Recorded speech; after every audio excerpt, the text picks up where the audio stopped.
Desde que ele começou a usar sons sincronizados nos seus curtas-metragens lá nos anos 20, o Walt Disney percebeu a importância e o poder que as músicas tinham para um filme. E isso ia fazer com que ele colocasse em produção um projeto que une música e animação de uma forma inédita e inovadora.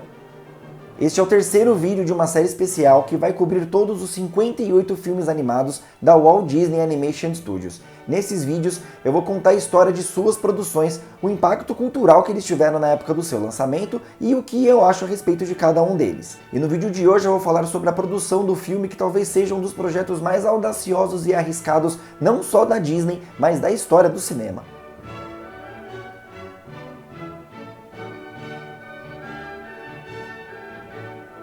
Como eu expliquei no meu vídeo sobre as origens do Walt até o lançamento de Branca de Neve, os estúdios Disney eram focados na produção de curtas-metragens de animação. E eles tinham duas séries de grande sucesso, que era o Silly Symphony e o Mickey Mouse.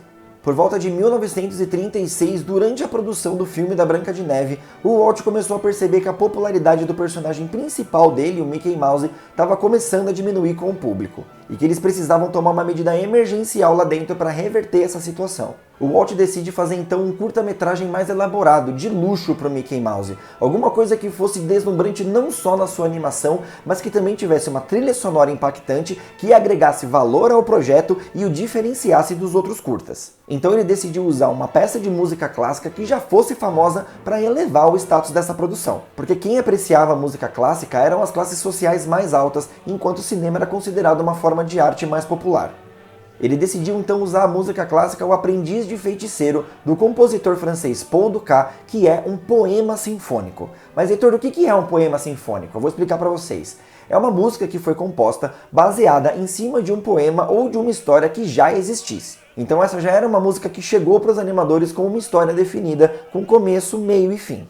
Foi então sem querer numa noite, enquanto ele estava jantando num restaurante lá em Los Angeles, que ele esbarrou no maestro Leopold Stokowski, que era o maestro mais famoso daquela época. Ele era tão famoso para o mundo das orquestras sinfônicas quanto o Walt Disney era para o mundo das animações. E ali mesmo no restaurante, o Walt explica para o Stokowski a ideia que ele teve para o Aprendiz de Feiticeiro e convida ele para fazer parte do projeto. E o Stokowski aceita na hora.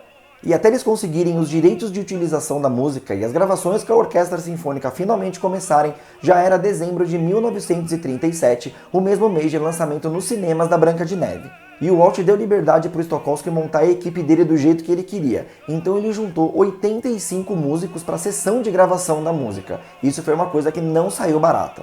E a produção desse curta de luxo do Mickey estava começando a ficar muito mais cara do que eles estavam acostumados a gastar nos curtas-metragens normais. E o irmão do Walt, o Roy Disney, que era o responsável por todas as finanças do estúdio, chegou à conclusão que eles jamais teriam um retorno do investimento para pagar os custos de produção se eles lançassem um Aprendiz de Feiticeiro somente como um curta-metragem. E como a Branca de Neve estava tendo um bom desempenho nos cinemas, o Walt viu ali uma oportunidade de ampliar esse conceito, de ter um curta animado baseado numa música clássica, e viu que ele podia encaixar o Aprendiz de Feiticeiro dentro de um filme completo que tivessem outros segmentos com a mesma proposta e que ele pudesse lançar nos cinemas. E o Walt deixou o Leopold Stokowski como líder do departamento que ficaria encarregado de escolher quais seriam as outras músicas clássicas que iam fazer parte do programa de fantasia. E foram várias ideias de quais seriam as músicas mais apropriadas para fazer parte do programa, mas a lista final contou com 8 nomes. Tocata e Fuga em Ré menor, de Johann Sebastian Bach,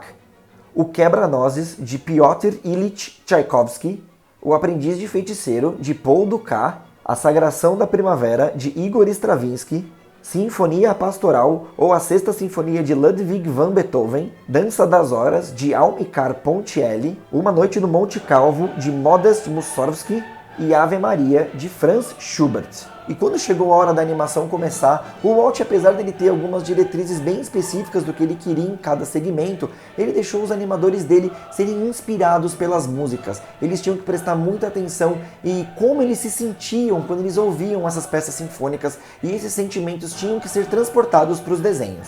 E esses segmentos depois foram divididos em 3 categorias. Os que tinham uma história definida com começo, meio e fim, os segmentos sem história, mas com imagens definidas de coisas que existem, e os segmentos abstratos que não precisavam nem ser e nem significar nada específico. E para ter certeza de que o público entendesse o filme, foi apresentado o papel do mestre de cerimônias, que estava ali para dar uma introdução para cada um dos segmentos e explicar um pouquinho a respeito de cada um deles. E para fazer isso, o Walt chamou um homem chamado James Taylor, que também era um músico muito famoso na época e crítico de música clássica. E para que o público tivesse a sensação de estar assistindo a uma orquestra sinfônica ao vivo, a equipe de som do estúdio desenvolveu uma nova tecnologia para a gravação das músicas que eles chamaram de Fantasound. Até então, todos os sons dos filmes eram gravados e transmitidos em um único canal de som. Isso quer dizer que todos os sons do filme saíam de uma única caixa ao mesmo tempo. E o que eles conseguiram desenvolver para a fantasia foi a tecnologia de gravar cada um dos instrumentos musicais da orquestra sinfônica em um canal diferente de som. E durante a exibição do filme, eles conseguiam fazer com que cada caixa fosse reproduzido apenas um dos instrumentos, e como essas caixas estavam distribuídas ao redor do cinema, parecia que o público estava no meio de uma orquestra sinfônica ao vivo. E a capacidade máxima de instalação simultânea dessas caixas de som eram em 12 cinemas ao mesmo tempo, o que fez com que Fantasia fosse exibido no formato de roadshow, quase como uma turnê, porque quando um cinema parava de passar o filme, eles tinham que ir lá retirar todos esses sistemas de som e levar para o próximo cinema. Então eles só conseguiam fazer Fantasia estar passando em 12 cinemas ao mesmo tempo, o que era muito pouco. E essas exibições passariam a adquirir algumas características que eram muito comuns em concertos de músicas clássicas e apresentações de ópera. Os ingressos eram vendidos com vários dias de antecedência, os assentos eram marcados e as pessoas também recebiam até um programa quando eles entravam para assistir o filme, da mesma forma que é feito até hoje em peças de teatro. E depois de 2 anos em produção, que correu paralela de Pinóquio, Fantasia foi finalizado num orçamento final de 2.280.000 dólares e teve sua estreia marcada para o dia 13 de novembro de 1940. O filme então começa com os músicos assumindo seus lugares como se fosse uma apresentação ao vivo, com o mestre de cerimônias explicando o conceito de fantasia e também dando uma introdução para cada um dos segmentos. O primeiro segmento é Tocata e Fuga em Ré menor, que é da categoria totalmente abstrata. Então os animadores puderam deixar a música correr livremente enquanto eles se inspiravam com o que eles estavam ouvindo, criando imagens aparentemente aleatórias, mas que era uma representação do que eles sentiram ouvindo a essa música. Para o segundo segmento, eles queriam usar uma música que fosse muito conhecida pelo público, caso eles não tivessem entendido direito o conceito do primeiro segmento, que era abstrato. Então eles optaram pelo Quebra-Nozes, que era um balé já muito conhecido. Só que eles animaram, ao invés de dançarinos, um balé da natureza. Então eles mostram cogumelos dançando, fadas, flores. Ele faz parte do segmento que não tem uma história, mas é baseado em coisas que existem. O Aprendiz de Feiticeiro, que foi o que começou todo esse projeto, foi encaixado como o terceiro segmento. Ele é facilmente a parte mais conhecida de fantasia. Ele conta a história do Mickey como um aprendiz de feiticeiro que ainda não consegue controlar direito seus poderes. E mesmo alguém que nunca assistiu a fantasia, eu tenho certeza que reconhece o visual do Mickey nesse segmento, com aquela roupa vermelha e o chapéu de feiticeiro azul. O quarto segmento é a Sagração da Primavera, que conta a história das origens do universo, como a Terra se formou até a extinção dos dinossauros.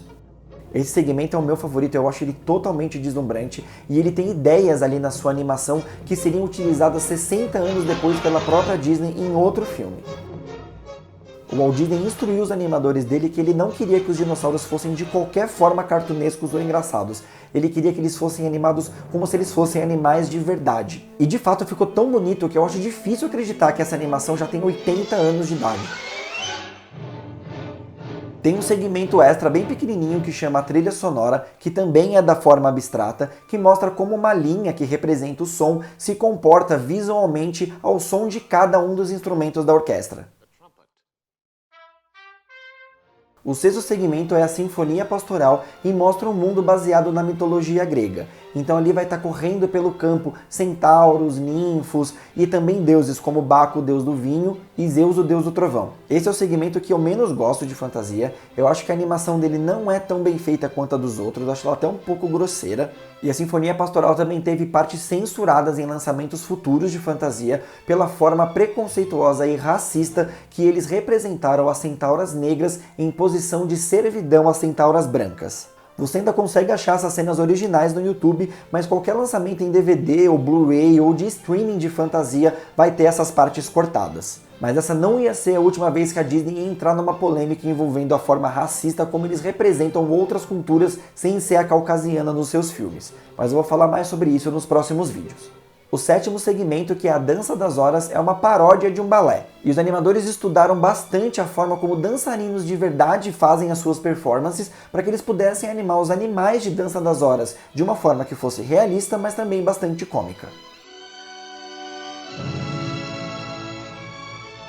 E para encerrar o filme de uma maneira muito forte, eles juntaram duas sinfonias em um único segmento, que é Uma Noite em Monte Calvo e Ave Maria, que são músicas de vibrações e estilos completamente diferentes. A primeira parte desse segmento eu acho que é uma das coisas mais assustadoras que a Disney já colocou nos seus filmes. Ele mostra o próprio Satanás no alto de uma montanha invocando os espíritos maléficos do inferno para vir lá dançar com ele. É uma coisa bem bizarra, mas é uma animação muito incrível. Mas a ideia era justamente fazer com que essa música, que é muito forte, tivesse um contraste com a música que finaliza a fantasia, que é a Ave Maria, que tem uma sensação bem religiosa, bem de paz, que mostra como que as coisas podem sempre melhorar com a chegada de um novo dia.